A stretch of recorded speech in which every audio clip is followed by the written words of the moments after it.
said that ignorance is the curse of God, whereas knowledge is the wing wherewith we fly to heaven.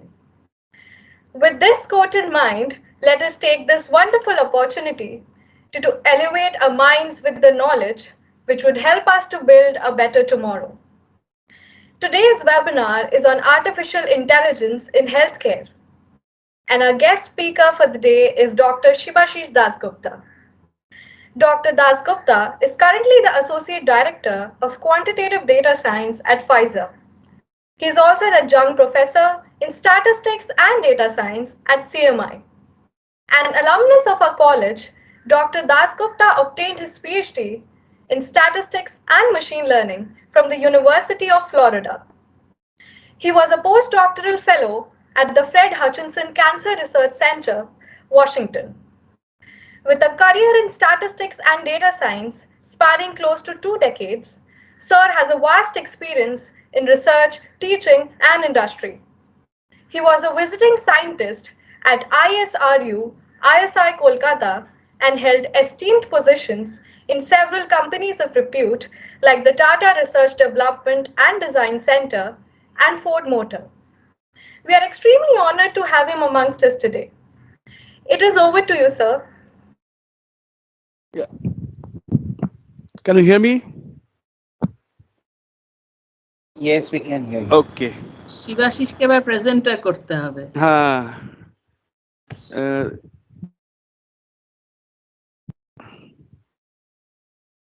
So that I can share my deck.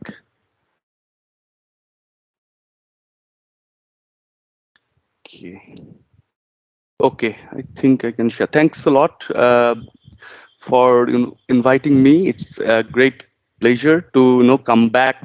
Of course, virtually. I wanted to be present physically there, and it's a nostalgia. And I am in Kolkata, though I am going back soon because everything now reopens. So, I wanted to at least visit the college. Not sure when I can do that, but this is a great opportunity. So I wanted, it's an offline presentation, but since it's not yet the right time, I think we'll need some more time to reopen completely. So thanks a lot, Durba, for inviting me. And here I have my teachers, Shurupadi, Ayunda, I can see. And I'm not sure if anyone else is there or not. That's my fundamentals from St. Xavier's. And it was, starting of my career in statistics. And I learned statistics from my teachers in St. Xavier's. Some of them are here, Shurupadi, Ayunda. Of course, Professor Goon was there, Professor Amit Ghosh was there, wonderful teachers, excellent teachers, and I feel very fortunate, because that was I think the best time in my career of learning statistics from fundamentals. And that's why, I should tell all of you that this is a very crucial time. And that's the fundamentals that you are learning from your teachers. And don't focus on getting only the good marks. Just try to focus on understanding the concepts, which will be the most important thing in the future. And the marks will come. The grade will come eventually, but that does not mean that, if for the long run you need to understand, you need to have a good, fundamental concepts. So that's very important to all the students if you want to break in statistics and data science, because lots of changes are happening nowadays. So what I can do at the moment, I can give an overview, which is very recent trend of artificial intelligence in healthcare. And since I am in the global quantitative data science group of Pfizer, and of course, all of you know that since Pfizer is at the forefront of healthcare and pharmaceutical industry, So in Pfizer, we are having lots of applications in AI, particularly in the drug research and drug development. But of course, my role is in a very specific area because I am in the pure R&D division, research and development division. But that's a very technical area. Uh, Lots of statistics and data science techniques and tools and methodologies, application of those things, innovation, so I don't want to emphasize on those hardcore technical things. What I wanted to give all of you a very fundamental overview and a broad overview, of course, a bird's eye overview, you can say. Of course, some of the areas, I have not worked because there are many people in a big company like Pfizer, and there are experts in different divisions, right? So as a statistician, I only look after over our data science team, and but there are different activities. So I wanted to tell you those activities in a kind of a storytelling format. There are a lot of text. You can read the slides, and I can also tell you about the what are there in those slides. So as you all know, that artificial intelligence is a very popular term nowadays, and along with that, machine learning, right? Deep learning. So people call it AI, ML, DL.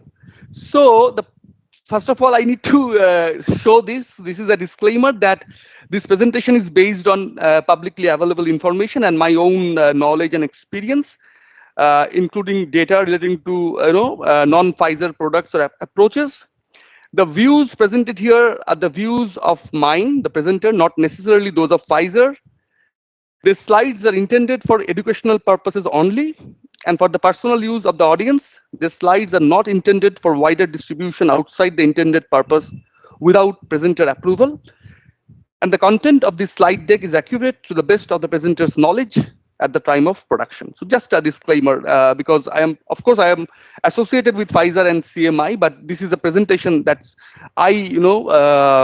from my personal experience and knowledge from my viewpoint. Okay. So so as I told you, that AI ML is heavily abused nowadays. Everybody is saying AI ML, but this should not be done like that. Because across many industries, the term has become a convenient shorthand for any consumer-facing technology which shows signs of automation, but not much intelligence, right? And people are using AI ML everywhere without knowing that whether it's actually AI or ML or not. So we need to be very careful. In healthcare, it is not that much easy to apply anything, because we need to be very cautious, because here our data points are the patients. We are not dealing with any other stuff, like which are not related with patients, right? So in that case, there are different innovation brought about by the new developments in the area of AI ML, which are of course spectacular, and solutions based on AI ML algorithms are finding applications in many areas of our reality, including healthcare and pharma.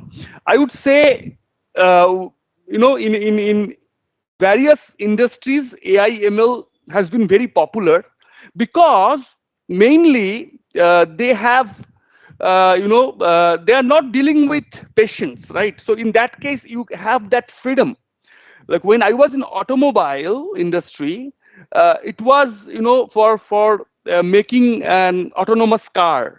There's a huge application of AI ML, right? Autonomous car, and there are different technology which are based on AI ML, and you can experiment a lot there because you're not dealing with patients in those industries, right? But here in healthcare, it is very much regularized in nature, that if something is not interpretable, if something is black box, then it is very difficult to convince the regulatory agencies that we have done something, and for that reason we got some results and during the drug development process. But if you cannot explain it clearly, then it is very difficult to get the approval. So that's why in healthcare, in pharma, statisticians played a big role because of statistical models which are very rigorous in nature, which are interpretable models, right? So it is controlled by statisticians. All the data analysis in pharma domain controlled by statisticians. In fact, I would say one important thing here, that when there is a new drug coming out from a company, then the first and foremost we need to submit it to the regulatory agency. Suppose for the US it's FDA, right? And for FDA, we need to submit it, all the data that the drug is effective or vaccine is effective as well as safe, right? And that means we need to submit the evidence. And the first question is, how many statisticians are there in the analysis? Do they have proper statistics degree or not? Those are very important questions there. Without statistics degree, without a higher degree in statistics, it's very difficult to convince the regulatory authorities that whatever data analysis you have done has a strong backup, because it's done by the professional statisticians. Same way, in a biomedical journal nowadays, without statisticians' involvement, it's very difficult to publish. If there is no statistician, then it's very difficult to publish in any biomedical journal because of the data that's coming out of this biomedical sector. It needs lots of analysis, and without a professional statistician, if someone else is doing that, it is not that much appreciated. But the change is coming in the way that data science is coming, right? Data science is coming, and data science is not exactly statistics, but a huge part of statistics and data science, has a overlap, right? So in that sense, some of the people who are not trained statisticians, they are coming in data science field, but in healthcare, the data science itself is controlled by statisticians. Though there are non-statisticians, but they need to understand statistics very well to be a good data scientist. So that's a very fundamental thing. And without proper statistics knowledge, it's very difficult to become a good data scientist, specifically in healthcare, because you need to present all the things with proper interpretation. There will be no scope of presenting any black box thing in healthcare or pharma. Okay, so as I go through these slides, I can just wanted to share some of the important points that in the pharmaceutical industry, lands well for the application of AI/ML, because it's very complex. The manufacturing of drug is very complex. It's a very, very complicated process, and the regulatory processes, both are very complicated. And the pharma industry readily embraces AI/ML offerings in the hope of solving its most nagging problems nowadays. So the application of AI/ML in pharma is not just limited to research and discovery of the drug, right? It has various stages of development. And as I told you, it's a complex process that starts from discovering the needs and ends with patient support, dosage control, and ongoing post-market research and analysis of treatment results.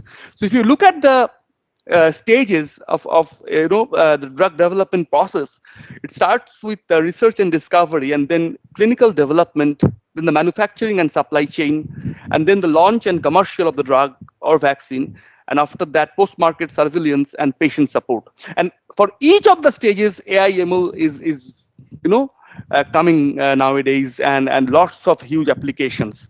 But as I told you, it's interpretable AI/ML heavily depends on statistics at the moment, because it is still for the regulatory agencies, it is still a big no-no if you present something which is not interpretable, which is not very clear to them. Okay, so that's why it should have proper interpretation.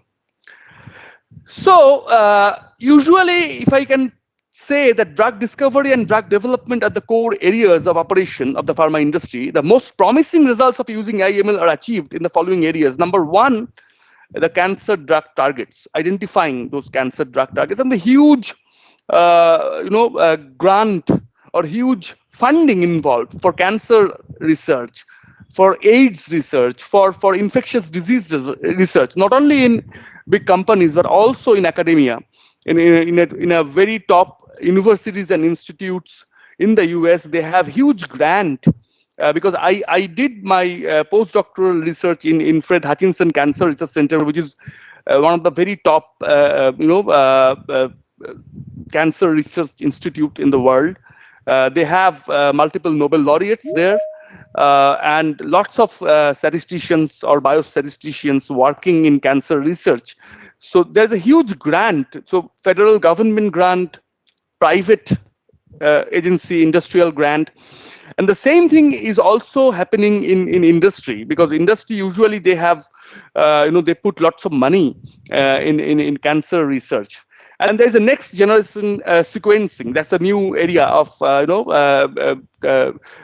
research in medical research, and also preclinical and early stage drugs discovery. Then late stage drug candidates. Then small molecule therapeutics, novel drug design, and novel biological targets. So lots of different areas the AIML now getting very popular for the application.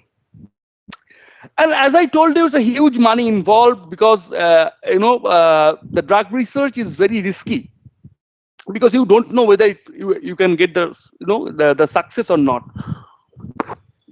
And it also costs enormous money to develop a working medicine, to prepare that, and to develop a medicine or a vaccine.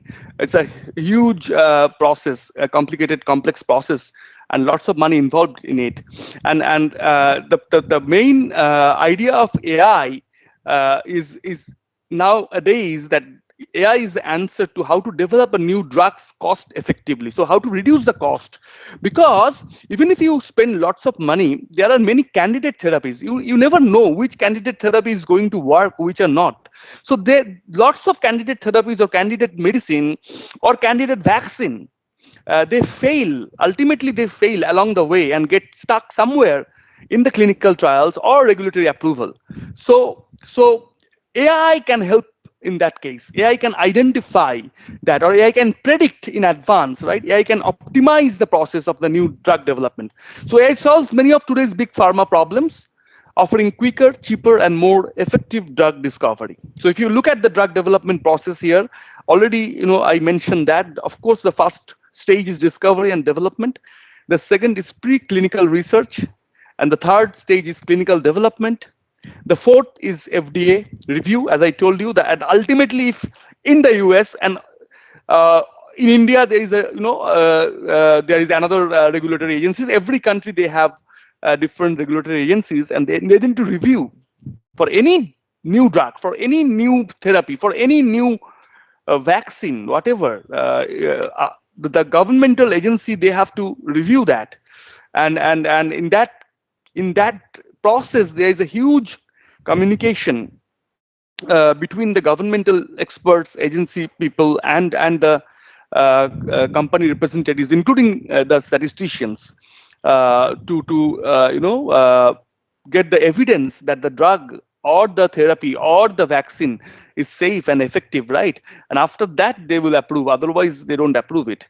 And then after approval, of course, the post-marketing monitoring to see, how the drug is performing. Because in that case, so usually for any drug development, there is something called clinical trial. Okay, so in that clinical trial, we have a proper way of going through different steps to see whether the drug is effective and safe. Uh, but in that case, we have a limited data because you cannot just go ahead with the lots of people, right? Apply the drug or vaccine to all the people, in a country. You cannot just, because it's not approved yet. You need to develop the drug. You need to see whether it's effective or safe, right? Effective and as well as safe. But when it is approved, then you are getting more data because it is out of the market, right? It is basically into the market, and people are buying it, and then you are going to get more data.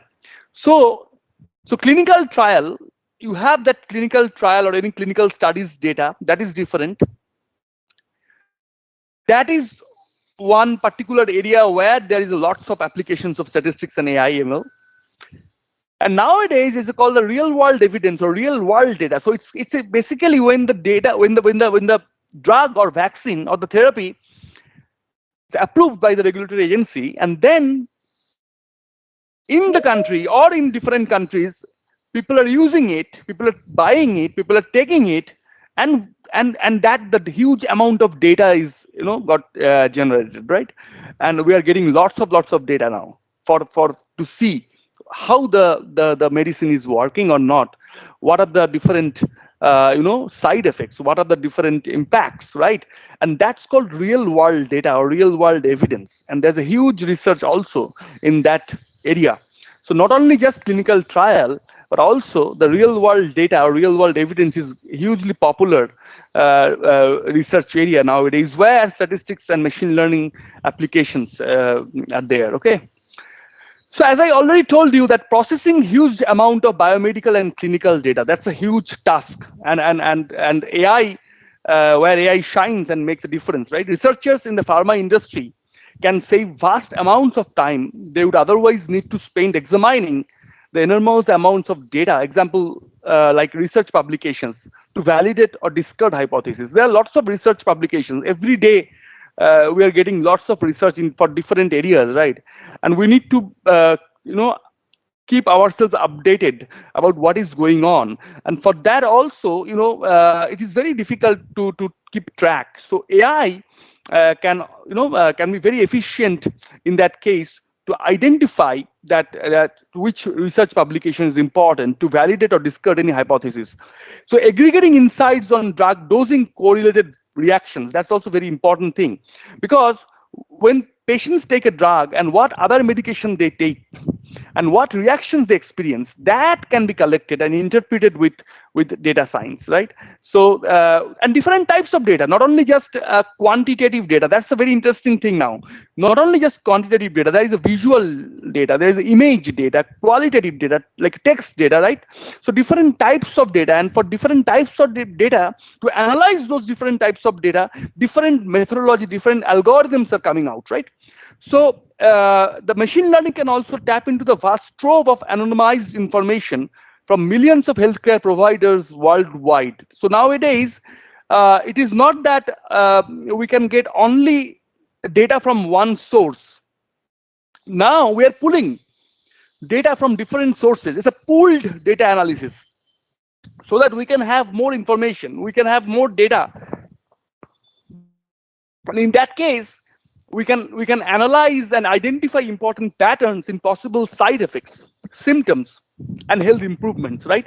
So this is also one opportunity for applying AI ML or deep learning, because you are not having a limited data like in the past. In the past, it is very difficult to get lots of data, but nowadays, due to computational revolution and internet, uh, uh, what we are say is, we can see there is a smart devices, right? Internet of things came out, so connected devices. So whatever you are doing, something can be done to get the data from a patient for any possible side effects, any symptoms, and any whatever feeling they have. Even a car, when someone is driving in the car, right? The driver's uh, physical condition, medical conditions, that can be tracked and sent to the cloud, to store the data so that anyone, if someone wants to see, of course, any professional wants to see what is going on, if the driver is feeling, sleepy or not, right?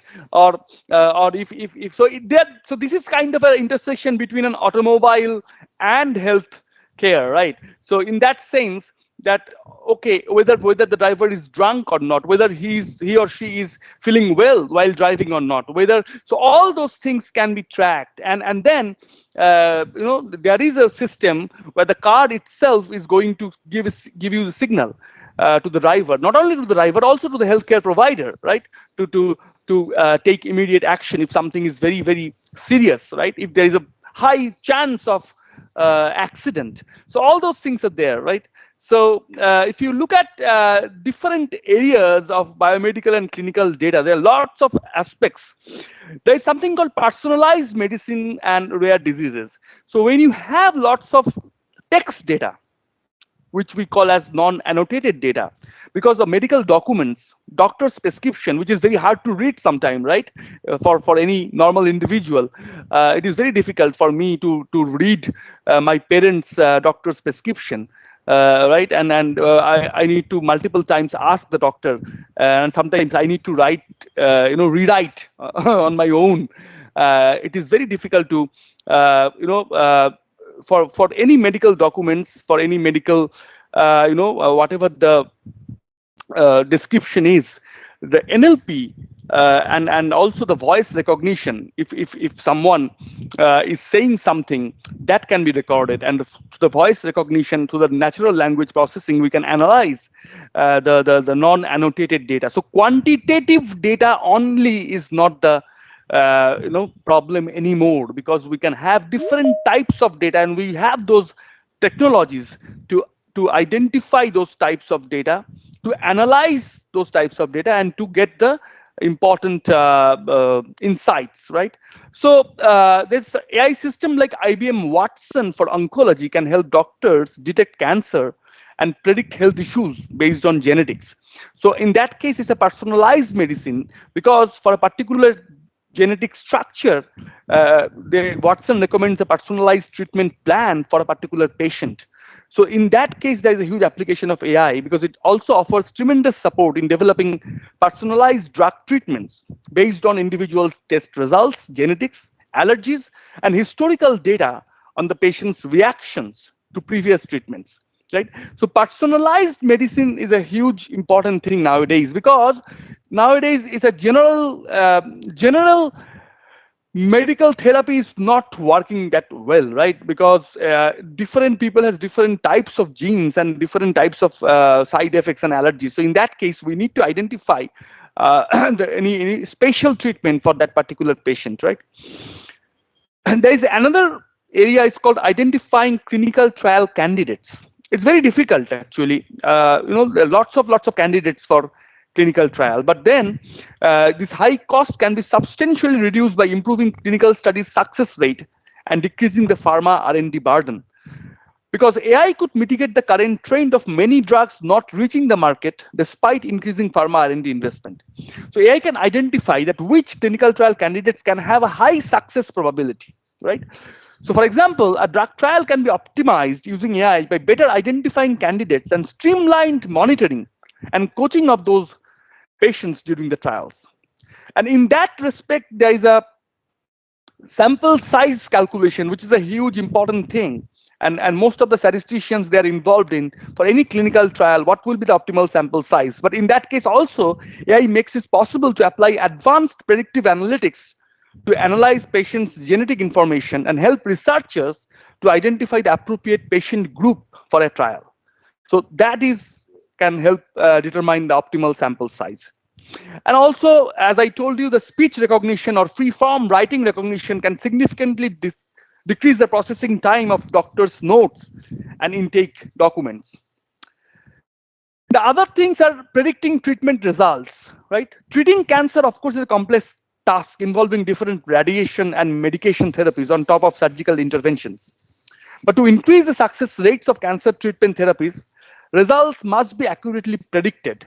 So in that case, using advanced AI/ML models can help us to accurately predict the results and identifying the relationship between factors that potentially affecting the results, such as, of course, the body's ability to absorb the compounds, the distribution of those compounds around the body, a person's metabolism, etc.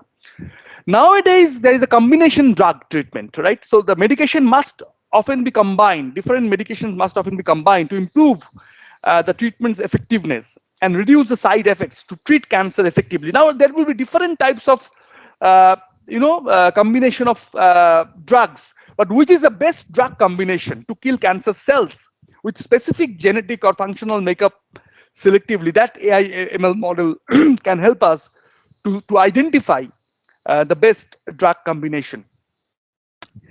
Another area that AI/ML can help us is drug supply chain. As you can see, that end-to-end visibility means processing data on drug purchases and identifying demand triggers across the whole drug supply chain. As I told you that, as soon as the drug gets approved and it's going for the market, then we should have a demand forecasting, because and that also forecasting problem, which is also a very important statistical problem, right? So forecasting demand and precise adjustment of supply and inventory levels are needed to ensure that patients can always obtain timely, reliable, and uninterrupted access to their therapies. So in that area, AI, has a huge opportunity to leverage the predictive analytics. AI-based technologies can derive insights from the supply chain and better sync market demand and drug supply. There's something called intelligent process automation. So in that case, through digitalization, so through digitalization means, of course, using different kind of digital devices, and of course, the computer, the machines, and this intelligent process automation, companies can establish cost-effective, reliable, and robust processes coordinated across the supply chain. And in that case, this helps makes advanced decision based on robotics inputs, outputs, minimizing errors, improving performance metrics, and generating strategic insights. So there are different types of applications, as you can see, for the drug supply chain. That's something called predictive maintenance. It's also there in automobile, because how to predict that there will be a failure. In that case, through the predictive maintenance, we are aware in advance that what actions we need to do, we need to take, right? So like any other manufacturing company, biopharma firms constantly deal with many compliances, right? Quality and safety related challenges. And that means we have to monitor equipment performance, forecast potential faults and maintenance action to improve their operational effectiveness and ensure machine uptime. So in that case, predictive maintenance is not only very much important factor in any manufacturing company, but also in any healthcare domain or biopharma companies, where AI technology area that makes it a little easier and removes human error from the equation.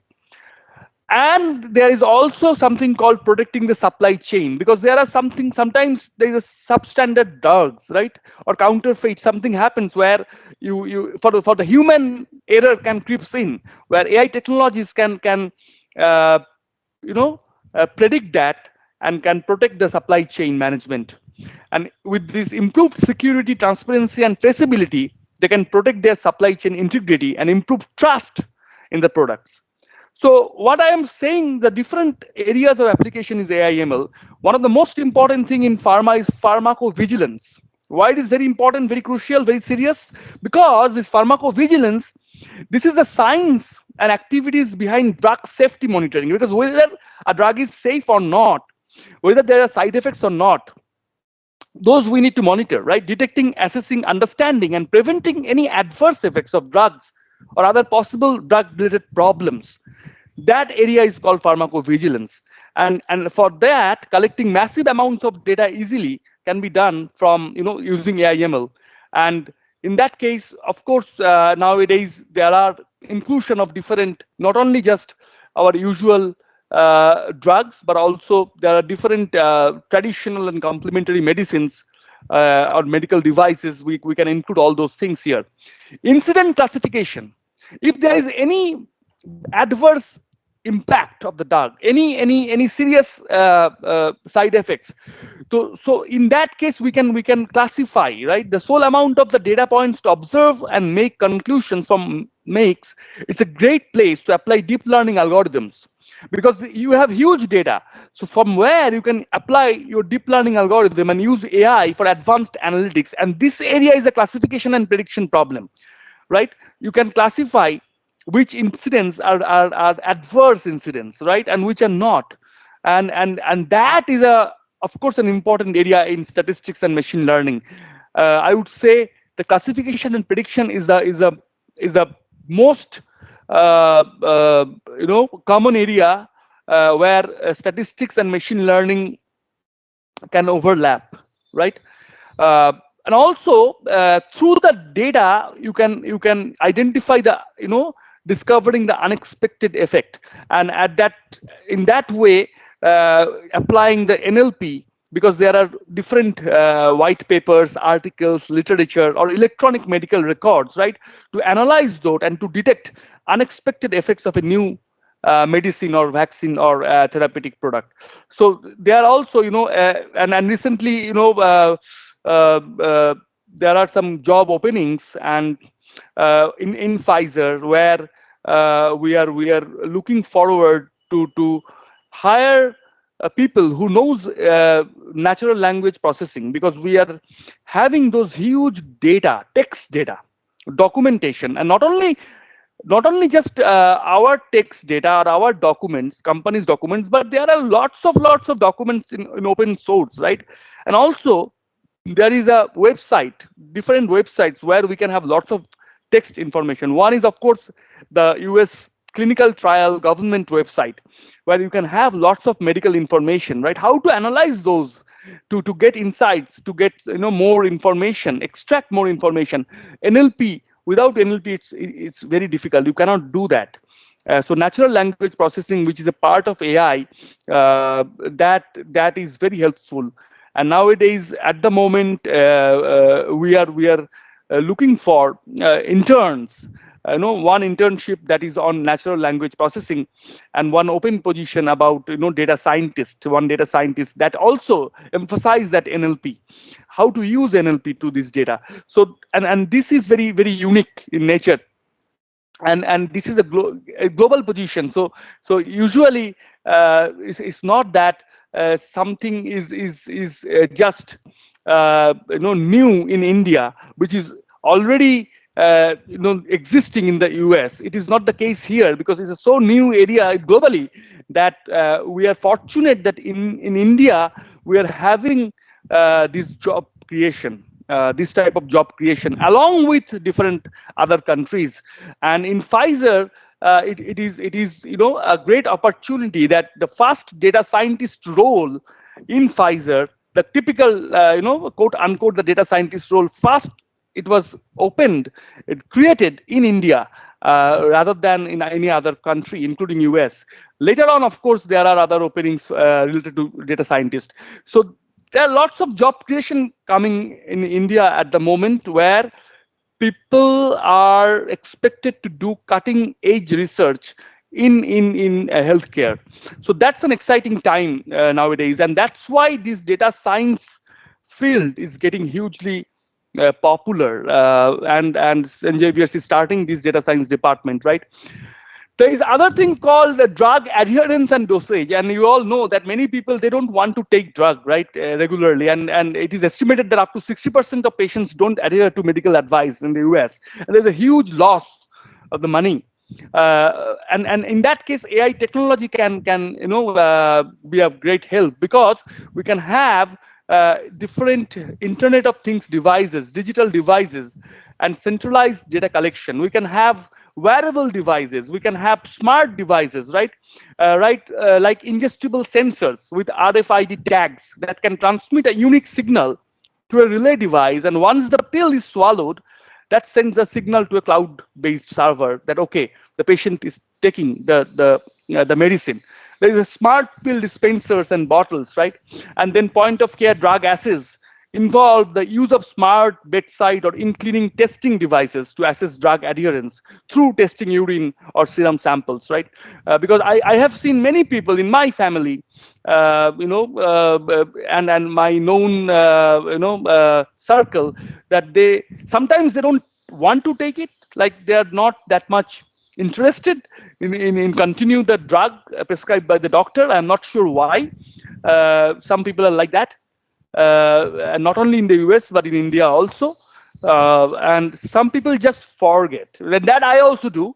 So in that case also, this type of smart devices or wearable devices can give you a kind of indication that you are forgetting your medicine, or so all those different AI ML techniques can be used to reduce this, to emphasize the drug adherence and dosage. Also, before I want to come the regulatory affairs, I just want to tell you that clinical trial nowadays can have, in a different way.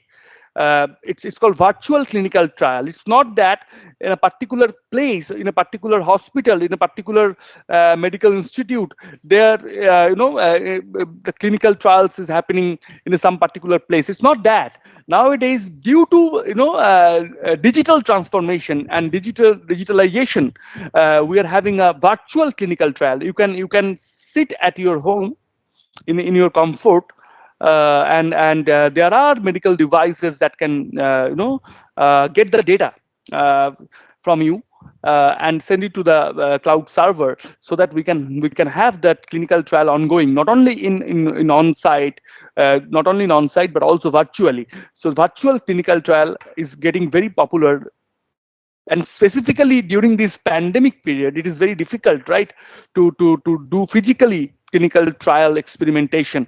So this type of virtual clinical trial is getting very popular. In the future, it will be more virtual clinical trial. In that process, we can have more data also, right? Okay, as I told you that there is a regulatory importance, regulatory affairs, the centralized information on critical regulatory updates, as mentioned, that this is regulatory affairs are another important area of the pharmaceutical industry that can benefit from embracing AI technology. Why? Because on top of the complex discovery and research processes, pharma companies must also remain compliant with changing guidelines by the government and date with the latest informational and local industry standards and regulations. So how to track those? It's a huge thing, huge information. I am not involved in that. There are people, there are people, because for me, of course, for me, it's a research and development. For the data oriented, data driven process is very important.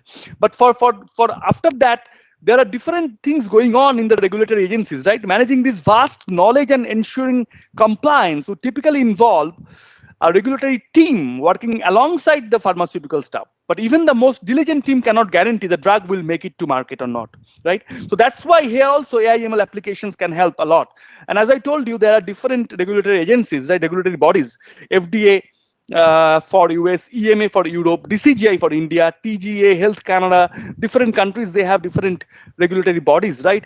So in that case, we can have that analyzing new and existing laws is very important thing.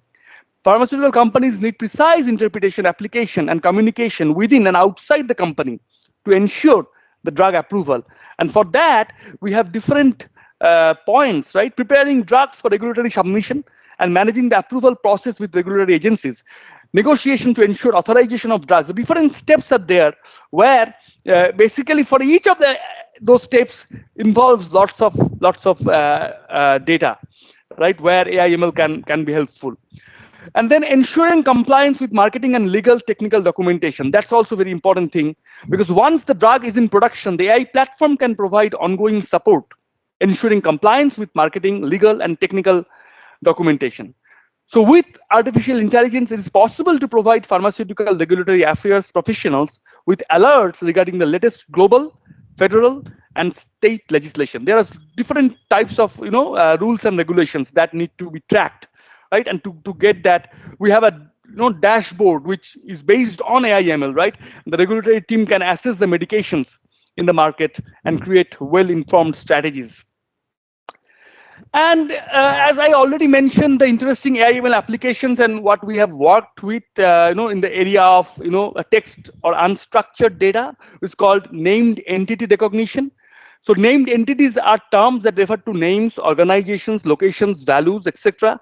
It annotates text, marking where and what type of named entities occurred in it. So this step significantly simplifies further use of such data, allowing for easy categorization of documents. So here, again, a classification problem, categorization of documents. Analyze sentiment, what the document is telling, what is the sentiment of that document. So document text mining, text data mining. So this is a very important area where we are working. Adverse drug event, as I told you, that something are potentially very dangerous to patients and are amongst the top causes of morbidity and mortality. So here, state-of-the-art deep learning models for automatically detecting that if a free text paragraph includes an adverse drug event or not, as well as extracting that key terms of the event in the structured form, which is NER, right? There is a huge area called machine learning for survival analysis, and I am now this semester I am teaching this course at CMI, machine learning with survival analysis. So this is a huge area where people are working who are in healthcare, who are statisticians, who are data scientists. There are huge application of survival trees. Survival trees, if you heard about classification and regression trees, or a random forest, all those things, there are huge application. Bayesian methods, neural networks, support vector machines, ensemble methods in the survival data, and that's a jump actually. Usually, for a linear regression, if you learn that linear regression, then you cannot just apply for that to survival data. Even if you learn random forest in machine learning, you cannot just apply it directly to survival analysis, because survival data is very different. It's where you have a time to event, time to death data, right? Along with your censoring, right? Along with censoring, it is not that much straightforward where you can apply the usual regression setup, right? That's why there's a Cox's proportional hazard model came into the picture, right? So usually in a classical survival analysis, we have lots of strong modeling framework.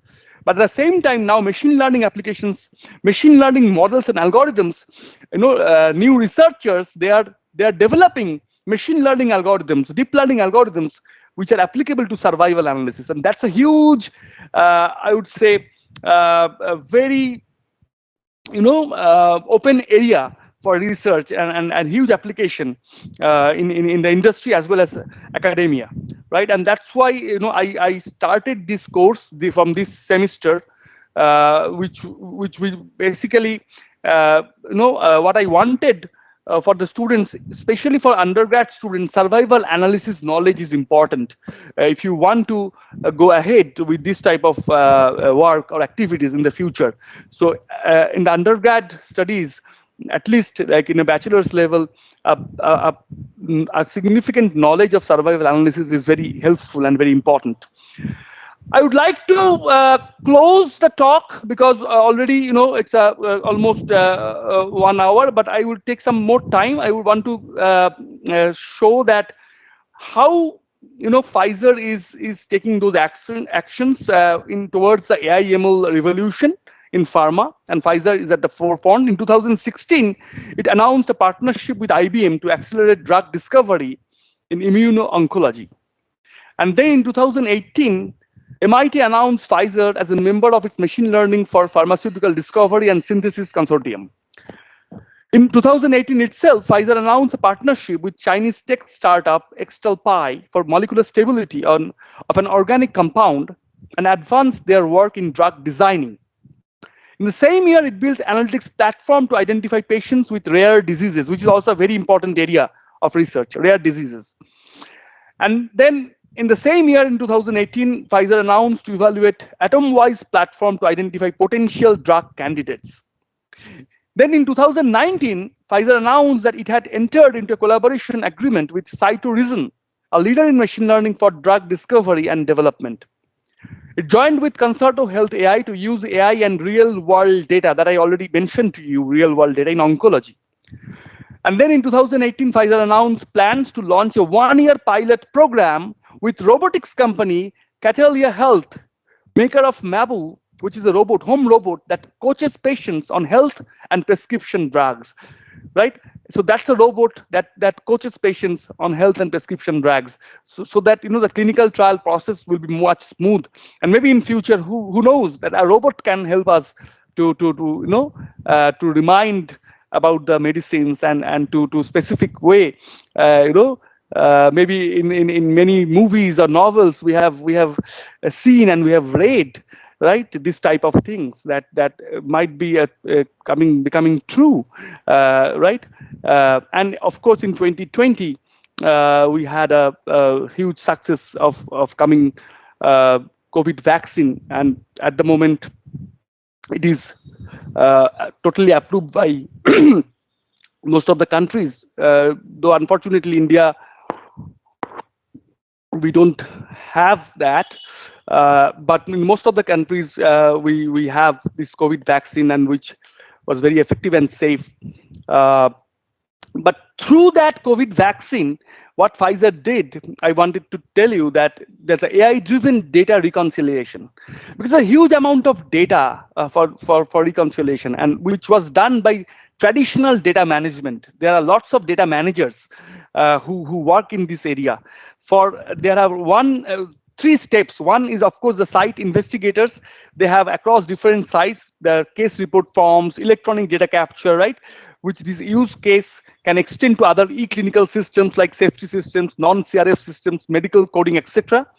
And then a data manager's role is to review data integrity and data quality, which is very important, to identify any discrepancies, whether exist in the data or not. And then there's a queries. Of course, there's a different a query system, right? Suppose SQL or this type of query system are there, written by the data managers in this electronic data capture system that goes back to the site investigators to response or close. Now, Pfizer introduced steps 4 and 5 as a part of AI implementation to transform this traditional data manager's tasks into a human in the loop process. How? Because the step 4 is crucial for machine learning, which considers decades of experience across several data managers who train the machines. So there are lots of data managers who have the experience, and they can train the machine. You know, right? The training the machine is very important, like feeding the data to the machine, and to learn the machine that which are correct data, which are not correct, or which has the discrepancies, what type of discrepancies are there. So that kind of thing. So one of the most important tasks in any AI implementation is for subject matter experts to provide training, which also called the ground truth. Train the machine. And then after you train the machine, the 5th step is the trained machines are then applied to predict those discrepancies. Now they're trained, they know. So basically you are feeding the machine to understand the discrepancies in the data, and then you have the new data set. Now the machine already have the historical data to understand what is going on. Now the new data is coming up, and for that the machine is already trained, that has the experience earlier, using that experience to predict the discrepancies that are then reviewed by the data manager. So human in the loop.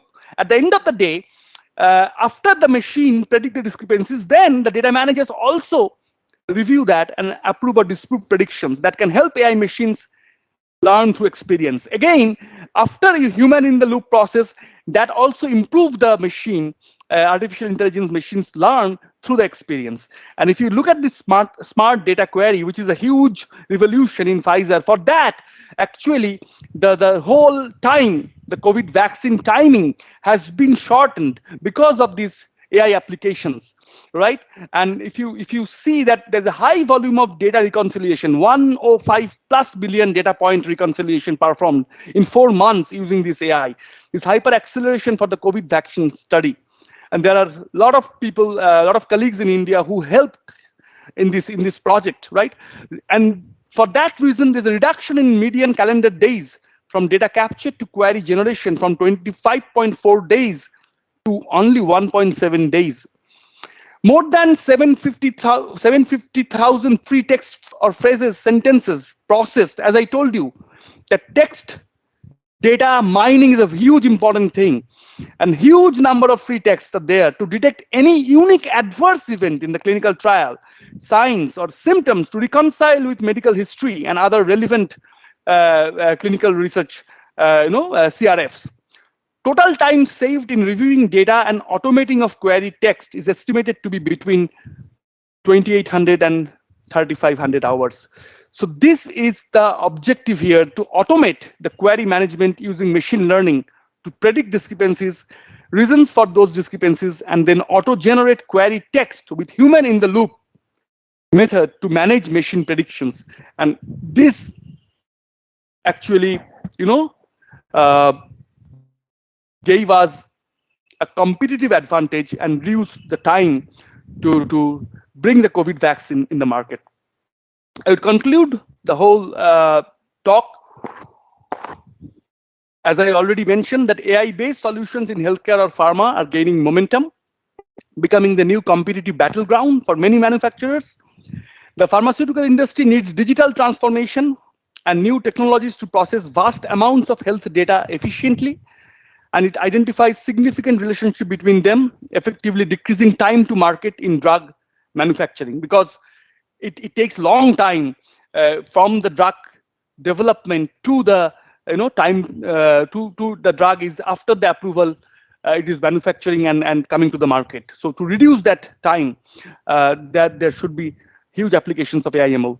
And pharmaceutical companies need solid investment in cutting edge AI and machine learning technologies, which are already which has started in Pfizer as well as all the big pharma companies, along with other non-pharma companies also. They are also investing a lot in AI/ML, because that's the people are saying this is the age of AI/ML. So I would like to stop here, because I think I already mentioned a lot of stuff.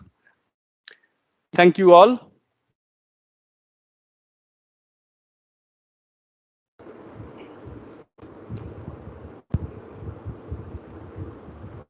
Shibashishta, thank you so much. I'm sure your illustration has greatly put our students to an advantage. There are some questions that the students would like to ask you. They have typed some in Teams, some possibly in YouTube, those who are viewing it from YouTube. So I'll read out the questions for you. Yeah, please. So most of them are from our third years. Okay.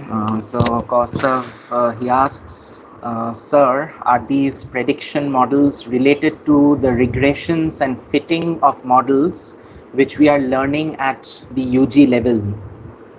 Okay, very good question. You have to learn those things at the UG level, because unless you understand those things, you cannot,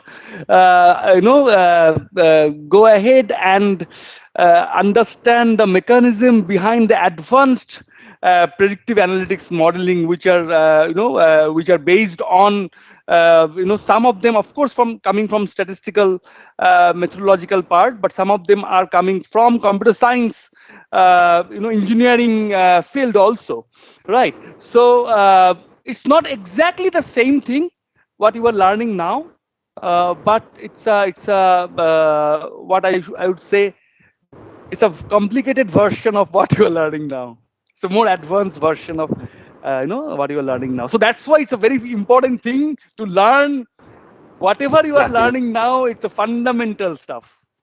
Unless you understand it very clearly, it is very difficult, because every day there is a new algorithm coming up in data science. Data science is expanding. Every day researchers are coming up, not only from academia, but hugely from industry, because industry has unique data, which sometimes in real world, you cannot get that type of data openly in academia.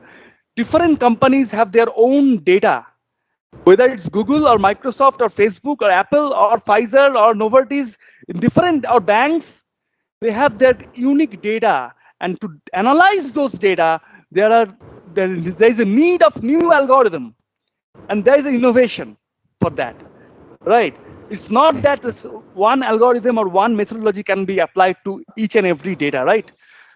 All models are wrong, but some are useful, right? So that we need Right. to, yeah. Okay, some more students, they have asked similar kind of questions. So I'll read out the questions Yeah. for you, and I think they'll fall in the same line. Yes. So Tatagato has asked, can AI simulation replace human trials of a new drug? Ahon has asked, Yeah. okay, you want to Yeah. answer Yeah. this one? Go ahead. Go ahead. Go ahead. Go ahead. Let me, I Ahon has think. asked, can AI or ML really bring a permanent treatment of cancer? And Shoptoshi asks, what actually goes behind using AI or ML to do vaccination trials? So can you give a brief outline of it, please? And how can AI effectively diagnose diseases? So I think these are Yeah. So I know this is a lots of important queries you have, but I am happy that you are asking those questions. It's a kind of your curiosity comes naturally after this talk. See, it's a huge area, and the idea is it time will tell. Time will tell that whether we can have the accurate cure of cancer in the future or not. But at the same time, if a new technology is coming, and if a new technology, people are working in the new technology, then some of the advantages that we can already see, right? We are already experiencing. So we are hoping that in the future it will lead to, because medical science is very advanced at the moment. If you look at the past 50 years back, or even like 25 years back, with nowadays, with tremendous amounts of data, it's a huge opening of medical science to come up with a new medicine or new treatment for different diseases, right? So we are hopeful that one day, of course, will come where maybe for cancer treatment, at least we can which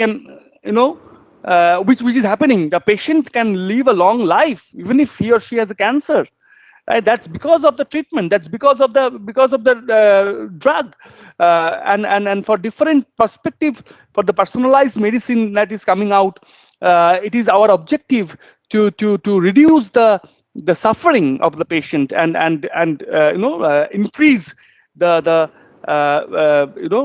duration of life, the healthy life, and that is the main focus on this area. Yeah. yeah. uh,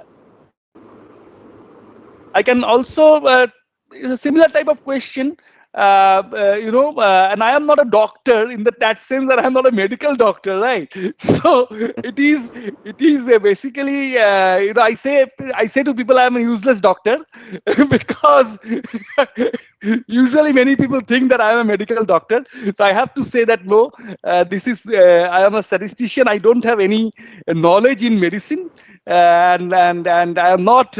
Even some people, I got multiple calls sometimes. That do you know that this drug is, whether I can take this drug for this disease or not. So I'm not educated to give that type of advice. Those are clinicians, the medical doctors, and mainly the researchers who are having doctor degree, means medical degree, but they have done their PhDs in that field. The statisticians and data scientists are working with them. They are working with us. It's a collaboration. For me, it is not. I left biology at class 10, right? But of course, nowadays I need to consult with different people who are coming from biomedical sciences. So I have the knowledge because I need to read a lot of stuff, and I am going through a lot of work projects and experiences. But at the same time, I would suggest all of you that those questions are very important, because sometimes you need to consult with physicians and clinicians who are in this type of research area. But nowadays, the doctors, they have to learn statistics.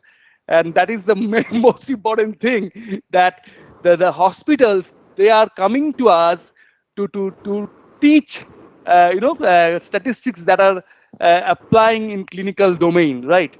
So those are different areas that we are having. The other question is, privacy and security is a huge thing, and for that only it's a highly regulated industry. It's a highly regulated industry. Whatever we do, we need to always, in a very extra cautious thing, and it's a hugely, secured area. So, and for that also there is a different team. So different areas has different teams, and they need to take care of those, components. Yeah. Yeah. So another common question that has been brought up is at least 3 or 4, and I've again asked this, that could MI or ML or AI could potentially replace human resources in the near future? It's a very good question. A very good question. I would say no. No. Because as I already mentioned, one of the most important revolution in Pfizer for COVID vaccine study, there's a human in the loop. Even if it's all automated, after the prediction, the data manager who has huge experience, they are going to look at it. They are going to look at it and they are going to approve or disapprove, right? It is not in pharma, in healthcare, we cannot 100%, transfer the work to machine. It is very difficult because we are dealing with patients. We are dealing with patients. So there will be people, there will be doctors, there will be clinicians, there will be data managers, there will be data scientists, statisticians to interpret the results. Otherwise, only machine cannot do all the work. And if it can, then there's some risk associated with that, right? But it's an advancement of human age, right? It's an additional opportunity, additional I would say help from technology that will not replace human brain. So artificial intelligence will coexist with natural intelligence. Right. Nothing can completely replace human Natural resources intelligence. completely. Absolutely, absolutely. Yeah. So I think these were mainly the questions. There are some other questions also, but there are lots. I think it would take up a lot of time. We can always get back to you through exactly. email or something. Yeah, Yes. yeah. And besides this, let me also take the pleasure of saying that Professor Amit Ghosh had spared his time to join with us for this program. Probably he had listened to your talk from YouTube or maybe Teams. So sir has been there through your talk. Great. Professor Ghosh was our head of the department when I was a student, and I still remember our Proectura. I think there is a first issue or second issue. I was the chief editor, and it's still with me. And some of my articles were there in first couple of 2 to 3 issues. So I used to write a lot at that time. Now it decreased a bit. So Professor Ghosh has been there with us. Wonderful. Thanks a lot. Hope he's doing good. So let us all thank the speaker once again for his time that he has given us, and request the MC to take over. Thank you all again for inviting me. It was a great pleasure, and I am really happy that the students asked lots of questions, and this curiosity is very important. So always be curious and ask questions, and don't take anything without understanding properly. Don't take anything for granted. So if you ask the question, that will basically open up lots of different ways of thinking about the problem and how to tackle those problems in the future. This is a very open research area. So if you think in that way, this will lead you in your career in a proper direction, where you can appreciate that what you are learning now is a crucial component for your future careers. So that is my 2 cents for all of you. Yeah. Thank you. Thank you again. Thank you, Shivaji sir. Thank you. Thank you very much, sir. It was indeed a very enriching webinar and just the need of the hour since the department will be offering a new postgraduate course in data science from the upcoming academic session. Over to you, Jyoti Prakash. Thank you, Shrestha. We are now going to begin with our next event, Proectura.